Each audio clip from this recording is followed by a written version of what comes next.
नमस्कार दोस्तों, मेरा नाम प्राध्यापक PS कांबळे, असिस्टेंट प्रोफेसर दूर शिक्षा केंद्र शिवाजी विश्वविद्यालय कोल्हापुर। आज हम BA भाग 1 ऐच्छिक हिंदी पेपर 1 सत्र 1 की हिंदी कविता में से इकाई 2 ग में से 20 साल बाद इस कविता के कवि है धूमिल। आज के इस वीडियो में हम जो इस कविता के कवि धूमिल का परिचय कराएंगे। ये जो कविता है आपके BA भाग 1 के लगाने का उद्देश्य क्या है, तो इस कवि धूमिल के व्यक्तित्व और कृतित्व से आप परिचित हो जाएंगे। दूसरे है कि सातत्य काव्यधारा से आप परिचित होंगे। स्वातंत्र को भारत की विषम राजनीतिक, सामाजिक, आर्थिक स्थिति से आप परिचित होंगे। धूमिल की कविता में जनवाद की स्थिति से परिचित होंगे। पहले आज के इस वीडियो में जो कवि है इस कविता के धूमिल का परिचय देखेंगे। सुदामा पांडे, जो धूमिल का पूरा नाम। सुदामा पांडे धूमिल सातत्य हिंदी कविता के चर्चित कवि हैं। संघर्षपूर्ण परिवार स्थितियों को स्वीकारते हुए वे लगातार साहित्य सृजन करते रहे। उनका परिवार जो संघर्षित परिवार से उन्हें संघर्ष ही हासिल हुआ, फिर भी वो साहित्य सृजन करते रहे। बचपन से धूमिल क्रांतिकारी विचारों के साहसी व्यक्ति रहे। उनके विचार जो थे वो क्रांतिकारी थे। परिणाम था उनकी अभिव्यक्ति परंपरा, बंधन, जाति भेद, अंधविश्वास, भद्रता, अतिशालीनता के विरुद्ध में रही। जनवादी कवि धूमिल की अधिकांश कविताओं में आज़ादी के पश्चात भारतीय जनता की मोहभंग वाली अवस्था और आक्रोश को सशक्त अभिव्यक्ति प्राप्त हुई। स्वतंत्र बाद जो सपने देखे थे स्वातंत्र के पहले, वो स्वतंत्र होने के बाद वो पूरे नहीं हुए, यानी इस जनता का मोहभंग हो गया। उसकी अभिव्यक्ति और आक्रोश धूमिल की कविता में आ गया है।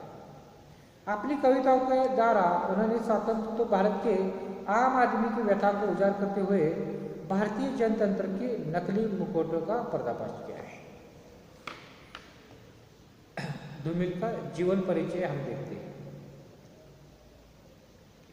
सातोत्तर कवि सुदामा पांडे हिंदी साहित्य में धूमिल इस उपनाम से सुप्रसिद्ध है, यानी कि धूमिल का पूरा नाम है सुदामा पांडे। धूमिल का जन्म 9 नवंबर 1936 को वाराणसी के खेवली नामक गांव में हुआ। वाराणसी के खेवली नामक गांव में उनका जन्म हुआ। पिता पंडित शिवनायक पांडे तथा माता रजवंती देवी की 5 संतानों में धूमिल सबसे बड़े थे। उनकी जो सबसे उनकी माँ की संतान थी पूरी 5, उनमें सबसे बड़े धूमिल थे। पिता के असमय देहांत से धूमिल को आर्थिक कठिनाई का सामना करना पड़ा। वस्तुतः धूमिल विज्ञान शाखा के छात्र रहे, पर आर्थिक प्रतिकूलता के कारण वे अपनी पढ़ाई पूरी नहीं कर सके। उन्होंने सन 1958 में औद्योगिक प्रशिक्षण केंद्र में विद्युत प्रविधि का डिप्लोमा प्रथम श्रेणी में प्राप्त किया। विभाग ने उन्हें विद्युत अनुदेशक के रूप में नियुक्त किया। वे अर्धाजान के लिए सरकारी नौकरी करते रहे, साथ में लगातार अपना साहित्यिक योगदान भी देते रहे। सरकारी नौकरी करते रहे, परिवार चलाने के लिए, अर्थ प्राप्ति के लिए करते रहे, परंतु उनकी रुचि के अनुसार वो साहित्यिक सेवा भी करते रहे। दुर्भाग्यवश 10 फरवरी 1975 की रात्रि ब्रेन ट्यूमर में उनका देहांत हुआ। बचपन से ही धूमिल क्रांतिकारी विचारों के साहसी जिद्दी व्यक्ति थे। परिणाम स्वरूप उनकी अभिव्यक्ति परंपरा, बंधन, जाति भेद, अंधविश्वास, भद्रता, अतिशालीनता के विरुद्ध में रही। जनवादी कवि धूमिल की अधिकांश कविताओं में आज़ादी के पश्चात भारतीय जनता की मोहभंग वाली अवस्था और आक्रोश की सशक्त अभिव्यक्ति प्राप्त होती है। ये स्वतंत्र के बाद, स्वतंत्र के पहले हमने जो सपने देखे थे, सामान्य जनता ने विशेष थी, वो स्वतंत्र होने पर पूरी नहीं हो गई, यानी कि मोहभंग हो गया, उसकी अभिव्यक्ति हो, आक्रोश हो, उनकी कविता में दिखाई देता है। उनकी कविता है स्वतंत्रोत्तर भारत के आम आदमी की व्यथा को उजागर करते हुए देश की भ्रष्ट स्वार्थांध विषम राजनीति, समाज नीति, प्रशासकीय व्यवस्था पर करारा व्यंग करते हैं। उनकी काव्य भाषा अतिशय कल्पनाशील और जटिल बिंबधर्मी से मुक्त है, यानी कि सीधी सरल काव्य भाषा है। 12 वर्ष की आयु में उन्होंने पहली तुकान कविता की रचना की। 1962 में भारत चीन संघर्ष के दिनों धूमिल ने युद्ध काव्य लिखा। भारत चीन जो युद्ध चला था पहला, तब धूमिल ने युद्ध काव्य लिखे।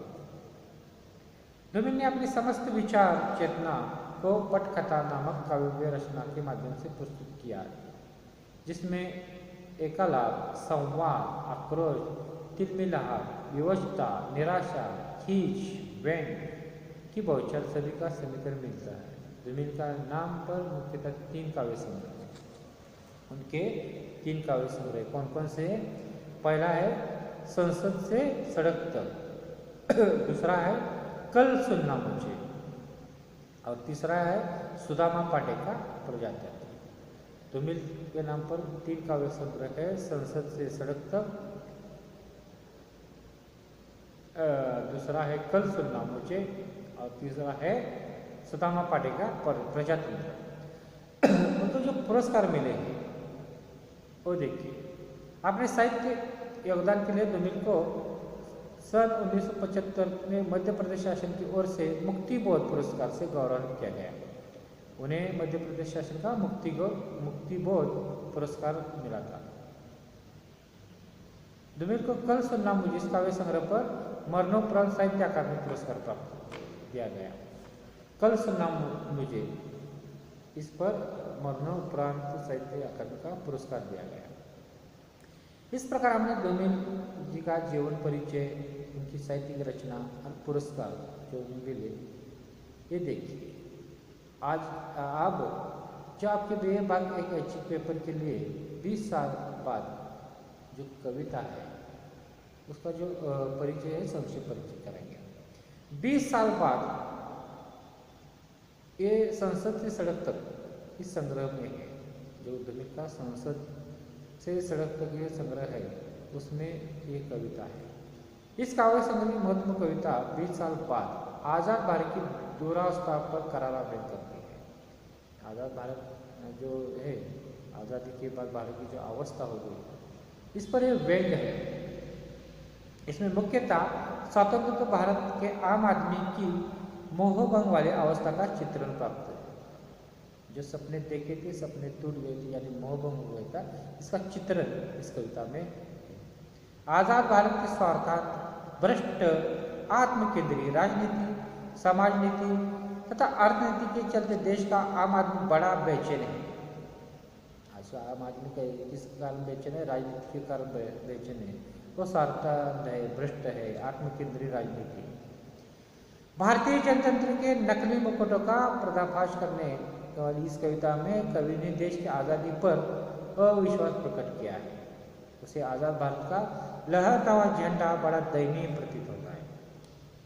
आज़ाद भारत हो गया क्या, इस पर कवि ने संदेह प्रकट किया, क्योंकि आज जो हम देखते हैं सामान्य जन की जो अवस्था हो गई, सभी सपने टूट गए, मोह भंग हो गए, इसका ही वर्णन इस कविता में किया है।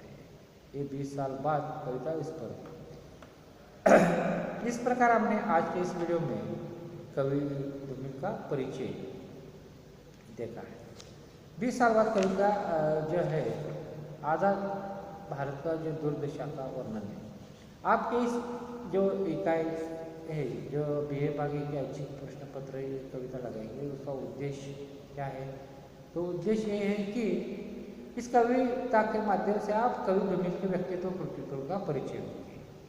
हमने इस वीडियो में जो कवि का जीवन परिचय, उसकी जो कृतित्व व्यक्तित्व है उस पर चर्चा की।